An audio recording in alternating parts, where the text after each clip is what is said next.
आप सबका स्वागत है। मैं Vivek Bindra, motivation speaker, leadership consultant, business coach. India versus China, दो इकोनॉमी को बिजनेस के पर्सपेक्टिव से मैं चाहता था आपको कंपैरिजन और नॉलेज दे सकूं। नॉलेज की बहुत जरूरत है आपको, बिना नॉलेज के आप आगे नहीं बढ़ सकते। नॉलेज को इंप्लीमेंट करिए। मुझसे आपने लीडरशिप फनल में पूछा और मुझसे आपने नीचे कमेंट बॉक्स में पूछा कि क्यों चाइना इतना आगे निकल गया।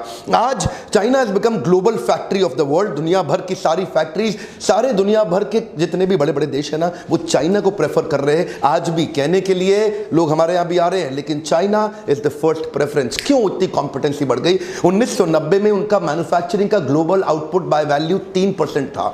एक बार और चाइना की बात कर रहा हूं। 1990 तक ये केवल 3% global output by value create कर रहे थे, दुनिया भर में जितना मैन्युफैक्चरिंग आउटपुट है। लेकिन वो 3% से बढ़ के 25% हो गया है। आज एक देश 200 से ज्यादा देशों में 25% अकेला पूरा ग्लोबल वैल्यू आउटपुट, ये कैसे हो रहा है? आज 80% एयर कंडीशनर वर्ल्ड के चाइना बना रहा है। 70% दुनिया भर के मोबाइल चाइना में ही बन रहे हैं। 60% दुनिया के जूते चाइना बना रहा है। 74% सोलर सेल भी चाइना बना रहा है। 60% दुनिया का सीमेंट चाइना प्रोड्यूस कर रहा है। 50% कोल प्रोडक्शन दुनिया का चाइना कर रहा है। 45% शिप बिल्डिंग चाइना बना रहा है। इस पृथ्वी का लगभग 50% स्टील चाइना प्रोड्यूस कर रहा है। 1.7 बिलियन मेट्रिक टन। 50% सेब पूरी दुनिया में जो आ रहे हैं वो चाइना से आ रहे हैं। आपको पता है नंबर 2 पे कौन सा देश है? यूएस, जो केवल 6% एप्पल प्रोड्यूस करता है। नंबर 1 पे चाइना, और नंबर 1 और नंबर 2 का डिफरेंस आपको दिख ही रहा है। 2017 में $23 ट्रिलियन की इकोनॉमी के साथ दुनिया की सबसे बड़ी इकोनॉमी बन चुका है। आज यूएस के बाद सबसे पावरफुल इस समय दुनिया में चाइना है। $2.2 ट्रिलियन के एक्सपोर्ट के साथ पूरी दुनिया में अनडिस्प्यूटेड नंबर 1 लीडर है आज एक्सपोर्ट्स के मामले में। अमेरिका अपने देश का झंडा खुद नहीं बनाता, उनके 90% झंडे चाइना में बन रहे हैं। लोग सोचते हैं चाइना केवल सस्ता आइटम बनाता है। ध्यान दीजिए, 60% most branded luxury good items आज चाइना में ही बन रहे हैं। ये वही चाइना है जो 1978 तक एशिया और अफ्रीका के पिछड़े देशों से भी ज्यादा पिछड़ा हुआ था। हर साल 10% जीडीपी ग्रोथ ले रहा है। 2014 तक देखा, रिजल्ट क्या हुआ? Per capita individual GDP 49 times बढ़ गया। 1978 तक उनकी पर कैपिटा जीडीपी थी $155, और 1978 से 2014 आज वही बढ़ के 7,590 हो गई। रिजल्ट क्या हुआ? 800 मिलियन लोग चाइना के आज गरीबी दर की रेखा से इन्होंने देखते ही उठा दिए। 800 मिलियन मतलब 80 करोड़ जनता इन्होंने चाइना की उठाई है पिछले 25 सालों के अंदर। क्विकली देखते हैं 10 point of difference between India and China. इनमें इतना बड़ा फर्क आया क्यों? पहला पॉइंट है mass production and dumping. China करता क्या है? वो इतना मैसिव प्रोडक्शन करता है, इतना स्केल अप कर देता है अपने प्रोडक्शन को कि जिस कंट्री में जाके एक्सपोर्ट करेगा उसके प्राइसेस से बहुत नीचे पहले उनका प्राइस चेक करता है। देखो भारत में माल भेजना है, यहां कितने का बिकता है। अब उसके बाद इतना स्केल अप करा देगा कि अपने कॉस्ट ऑफ प्रोडक्शन नीचे लाएगा, और उसके बाद पूरी मार्केट में आके ठोक के बर्बाद तहस नहस करके मसल देता है वो भारत की मार्केट को। और उसका कंपैरिजन इंडिया से करते हैं। 91 से पहले तक जो भारत था ना, आप जानते हैं 91 से पहले तक का भारत, वहां पे ज्यादा जो पॉलिसीज थी वो एंटी लार्ज इंडस्ट्री पॉलिसीज हुआ करती थी। छोटे स्मॉल स्केल पे ज्यादा फोकस करते थे, लेकिन वो स्मॉल स्केल को स्मॉल स्केल तक ही रहने दिया गया। देखिए, इनिशिएटिव ठीक था, लेकिन उसको बड़ा करना नहीं सिखाया गया। ये इकोसिस्टम नहीं बना। अब क्योंकि एक व्यापारी जो बड़ा प्रोडक्शन नहीं कर पाता, जो स्केल अप करना नहीं जानता, उसकी कॉस्ट ऑफ प्रोडक्शन घटती नहीं। उसको लगता है मैन पावर बढ़ाओ तो कॉस्ट बढ़ जाएगी। लेकिन अगर बिजनेस करना आए, मैन पावर बढ़ाने से कॉस्ट बढ़ती नहीं है, घटती है। आप आइएगा लीडरशिप फनल में, जो लोग आते हैं मैं उनको एक्सप्लेन करता हूं, आपको भी करूंगा। इंडिया में बड़ा करना नहीं आ रहा है, जिसके कारण हम चाइना को कंपीट नहीं कर पा रहे, क्योंकि चाइना में डंपिंग करता है इसलिए क्योंकि इसकी हर चीज बहुत बड़ी है। और दूसरा पॉइंट है competitive pricing with reverse manufacturing. China के लोग बड़े एक्सपर्ट हैं रिवर्स मैन्युफैक्चरिंग में। क्या होता है रिवर्स मैन्युफैक्चरिंग? आप जानना चाहेंगे? चाइना क्या करेगा? बोलता है कि तुम अमेरिकन, तुम लोग सारा इनोवेशन करो, तुम सारी नई टेक्नोलॉजी लेके आओ, तुम सारा R&D करो, हम कुछ नहीं करेंगे। हम तुम बना करके लेके आओ, उसको खोलेंगे, उसको खोल के चेक कर लेंगे इसमें क्या क्या डाला, और अपना बना डालेंगे। उसके बाद वो किसी IPR की चिंता नहीं, कुछ नहीं, उसी के समान उसी की सारी टेक्नोलॉजी आइडिया का इस्तेमाल करके फिर खुद बना लेंगे। इनोवेशन का कॉस्ट बच गया, R&D का कॉस्ट बच गया, IPR का झंझट नहीं, एकदम बहुत बड़ा कर दिया। और इंडिया में अभी ग्लोबल एक्सपोजर की कमी है हमारे व्यापारियों को। वो ग्लोबल एक्सपोजर वो क्या है, अपने छोटे से गली मोहल्ले में काम करना, अपनी छोटी सी फैक्ट्री लगा लो, अरे थोड़ा बिक जाए, थोड़ा पैसा आ जाए, डिस्काउंट देके काम चला लो, इतना दिमाग कौन लगाए। वो ग्लोबल एक्सपोजर नहीं। चाइनीज ऐसा नहीं करते, वो दुनिया भर के बेस्ट को उठाएंगे और उसको खोल के चेक करेंगे, इसने क्या डाला क्या डाला क्या डाला, अरे ये तो हम भी बना देंगे। तीसरा पॉइंट बहुत शानदार है, ध्यान से समझिएगा, कॉस्ट इफेक्टिव लेबर। क्या मतलब हुआ इसका? कई लोग सोचते हैं चाइना की लेबर सस्ती क्योंकि उनकी पॉपुलेशन ज्यादा है। ए कम ऑन, ध्यान दीजिए, चाइना की लेबर सस्ती नहीं है, चाइना की लेबर प्रोडक्टिव है। वन मोर टाइम, क्या बोला मैंने, इसको ध्यान से देना, बहुत बढ़िया बात बोल देता हूं। चाइना की लेबर सस्ती नहीं है, प्रोडक्टिव है। क्यों? वहां पे स्किल डेवलपमेंट एक्चुअली एनेबल किया गया है। वहां पे सरकार और इंडस्ट्री और लोकल्स मिलकर के पार्टनरशिप के अंदर स्किल डेवलपमेंट को वास्तव में एक असली रूप दे पाए, जिसके कारण इतना स्किल्ड उसकी तनख्वाह चाहे थोड़ी सी ज्यादा हो, लेकिन उसका आउटपुट इंडियन लेबर के मुकाबले कई गुना ज्यादा है। इंडिया की लेबर जो 1 घंटे में 10 मोबाइल बनाएगी, उनकी लेबर 1 घंटे में 50 मोबाइल बना देगी। आउटपुट, प्रोडक्टिविटी, तनख्वाह की बात नहीं कर रहे, आप लोग स्किल डेवलपमेंट नहीं कर रहे। और देखिए वहां मैनेजमेंट लेवल की एजुकेशन, मैनेजमेंट लेवल की ट्रेनिंग बहुत ज्यादा, ट्रेनिंग के सारे टूल्स का इस्तेमाल कर रहे हैं, इसलिए लोग प्रोडक्टिव हैं, सस्ते नहीं है, प्रोडक्टिव हैं, ज्यादा प्रोड्यूस कर देते हैं। इंडिया में मैं बधाई देता हूं हमारी सरकार को जो स्किल बिल्डिंग पे काम कर रही है, लेकिन नीचे अभी इसमें बहुत काम करना बाकी है। अगर स्किल बिल्डिंग हुआ तभी एम्प्लॉयबिलिटी आएगी, तभी देश में परिवर्तन आएगा। अब क्योंकि स्किल बिल्डिंग इंडिया में पूरी तरह से अभी तक इफेक्टिव हुआ नहीं, तो अच्छी लेबर थोड़ी बहुत है, और थोड़ी बहुत है तो वो मिलती नहीं है, वो दिखती नहीं है, अपने त्योहारों पे चले जाते हैं, अपने खेत वेत संभालने में निकल जाते हैं। तो होता क्या है, अच्छी लेबर ना होने के कारण हमारे देश में वो प्रोडक्टिविटी के कारण हम चाइना के प्राइसेस को कंपीट नहीं कर पा रहे। ये माल सस्ता बेच जाते हैं क्योंकि उनकी कॉस्ट ऑफ प्रोडक्शन कम आती है। और अगला मेरा पॉइंट है एक्सपीरियंस एंड एक्सपर्टीज। हाँ, क्या मतलब हुआ उसका? चाइना क्या हो गया, अभी एक ग्लोबल पॉपुलर डेस्टिनेशन बन गया मैन्युफैक्चरिंग का। अभी किसी को कुछ भी बनवाना हो, वो दुनिया भर से पहले चाइना आ जाएगा, आकर के देखेगा भाई कौन बनाएगा, हर आदमी खड़ा हो जाता है, बोले तो मैं बना दूंगा, अरे मैं बना दूंगा। क्या मतलब, सब बना दोगे? ये कभी पहले बनाया, अरे पकड़ा अभी बनाता हूं। ये क्यों हो रहा है चाइना में? करत करत अभ्यास के जड़मती होत सुजान। क्या मतलब हुआ?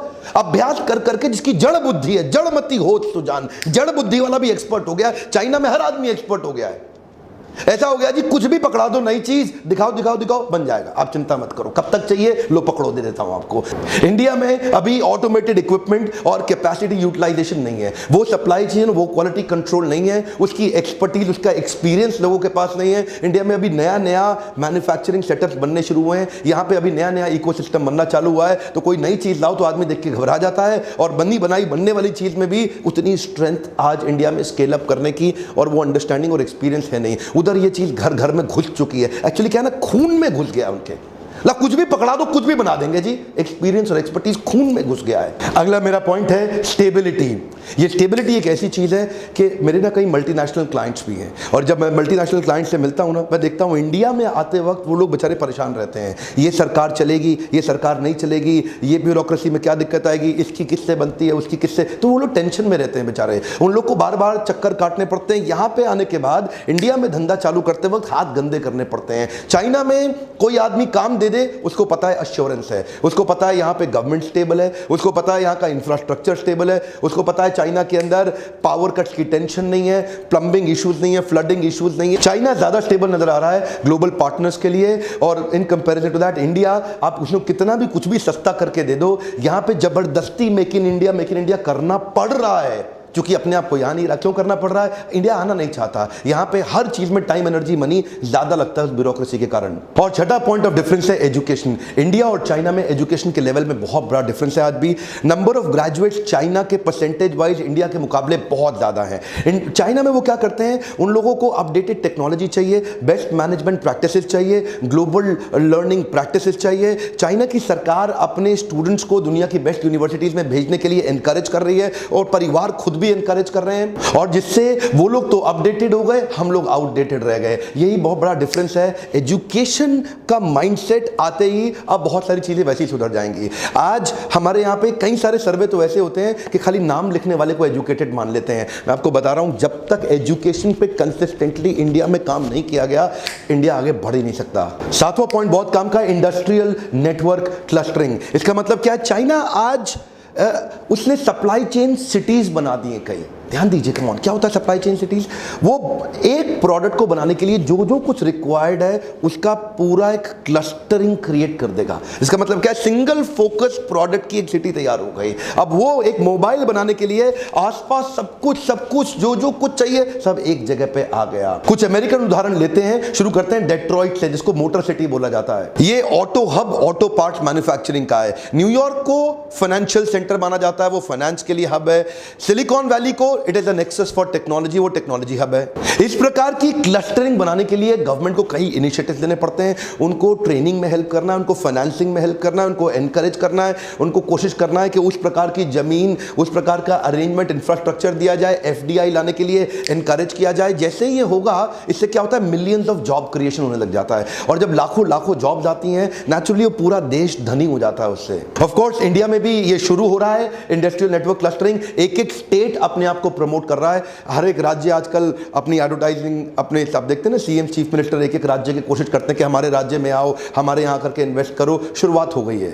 और आठवां पॉइंट है cost of power and also availability. Cost of power and availability का मतलब क्या है? एक तो चाइना में बिजली अवेलेबल भी है और सस्ती भी है, इंडिया में बिजली अवेलेबल भी नहीं है और महंगी भी है। एक कॉस्ट ऑफ पर किलोवाट चाइना के अंदर लगभग 3 रुपए आती है, वही इंडिया के अंदर एवरेज कॉस्ट आज 8-9 रुपए आती है। तो और दूसरा क्या, वहां 24/7 बिजली अवेलेबल है। इधर आप कहीं इंडस्ट्रियल एरियाज में आप जाते हैं, वहाँ 10-10, 12-12 घंटे तक बिजली है ही नहीं। उनको अपने पर्सनल जनसेट, अपनी पर्सनल कॉस्ट पे उसको मैनेज करना पड़ता है। अब जब अगर बिजली का सपोर्ट नहीं है देश में अभी भी कई जगह पे, तो फिर तो नुकसान होता ही है। 9th पॉइंट है वर्ल्ड क्लास इंफ्रास्ट्रक्चर। चाइना और इंडिया में आज भी बहुत फर्क है। चाइना में उनके हाईवेज, उनके रोड्स, उनके पोर्ट्स, उनके एयरपोर्ट्स, उनका जितना सप्लाई चेन, उनका इंफ्रास्ट्रक्चर इन टोटलिटी बहुत आगे है इंडिया के मुकाबले। चाइना एक्चुअली शुरुआत करता है जब भी किसी काम की 20, 25, 30 साल की तैयारी करके चलता है, जिसके कारण इनकी ट्रांसपोर्टेशन कॉस्ट इंडिया के मुकाबले बहुत घट गई है। इंडिया में उतना इंफ्रास्ट्रक्चर नहीं है, इसलिए ट्रांसपोर्टेशन कॉस्ट भी ज्यादा है, जो एक्चुअली कॉस्ट ऑफ मैन्युफैक्चरिंग में ऐड करनी पड़ जाती है। माल बेचते वक्त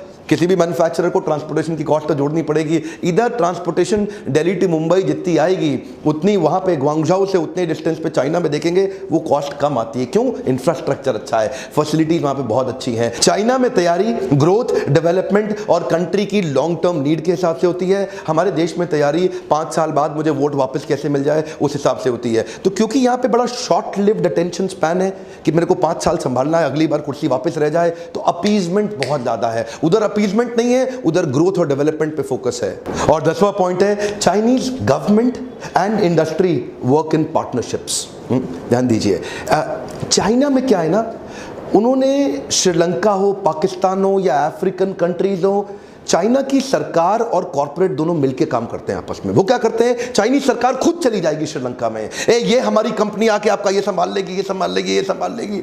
आपको पता है श्रीलंका में मैंने बहुत काम किया है, हमारे ऑफिस रहे श्रीलंका में, मैंने बहुत ट्रैवल किया है। श्रीलंका लगभग कुछ दिनों में आप देखेंगे पूरा चाइना कैप्चर करने वाला, पूरे श्रीलंका को निपट गया श्रीलंका हाथ से। हमने अपनी आंखों से देखा है, सब कुछ श्रीलंका के अंदर आज जो भी आ रहा है, जा रहा है, बन रहा है, खा रहा है, कमा रहा है, सब चाइना से ही आ रहा है। जितनी सड़कें, हाईवेज, पोर्ट्स, जो कुछ बन रहा है सब चाइनीज गवर्नमेंट ही वहां बना रही है। क्यों? जानते हैं, चाइना अपनी कॉर्पोरेट को साथ लेके चलती है और अपने पॉलिटिकल इंटरनेशनल इंटरेस्ट को भी साथ लेती है, कंट्री को ही लपेट लेती है पूरे। एक कंपनी को घुसाया, उस कंट्री को उठा लिया। पाकिस्तान घुस गए, पूरा चाइना पाकिस्तान लपेटने लगा है, आपके सामने देख नहीं रहे क्या? अफ्रीकन कंट्रीज में घुस गए। इंडिया में ये सब नहीं हो सकता। इंडिया में अगर सरकार अपनी कंपनी को दुनिया में लेके जाने की कोशिश करे तो दूसरी पार्टी खड़ी हो जाए, पैसा खा रहा है, खाया पैसा, खाया। यहां पे यही चक्कर है। इधर क्या है, वोट बैंक है। इधर देश ऊपर नहीं है, इधर हमारा वोट ज्यादा ऊपर हो गया है, हमारी जातियां ज्यादा ऊपर हो गई, बट चुका है। इंडिया एक कंट्री नहीं है, ये